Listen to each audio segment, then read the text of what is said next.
So here we have the Ford Fiesta ST line on an 18 plate. I'm going to start off by hopping inside the car and running through some controls first of all.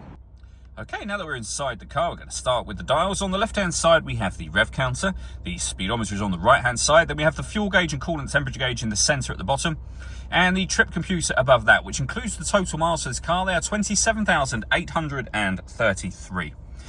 In the middle section there, we have a digital readout for the speedometer.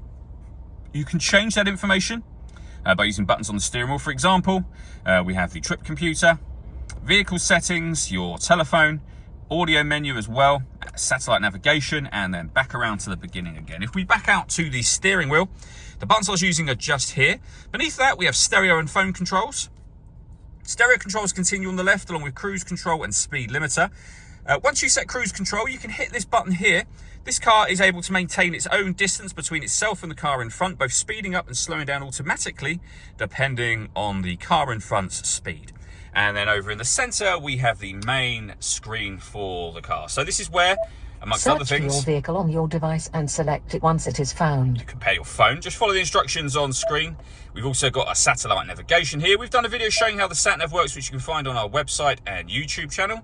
And then we've got our audio menu as well. So you're able to access AM, FM and DAB radio, Bluetooth audio as well. This car's also got two separate USB inputs. We have our volume for the stereo just there, and then climate control. So you can adjust the temperature, the fan speed and the direction of the air. When you're happy with those settings, you can turn your air conditioning on and back off again with this button, or hit auto. The car will now maintain this temperature by taking control of the fan speed, which you can see it doing, and the direction of the air as well. If you make any manual adjustment, as I've just done, you'll see auto will go off. You can put it back on your own settings here as well. We have a heated rear screen and a proper heated front screen there too. Some storage along with a 12-volt charging socket, one of the two USB inputs that this car has got, a 6-speed manual gearbox, and then these buttons down here. So you can turn off the stop and start. This car is designed to cut out when it's stationary in traffic to save you fuel. That system is off when that light shows. We can turn the traction control off, and we can put the car in eco mode as well. All that leaves me to say is thank you for taking the time to watch this video.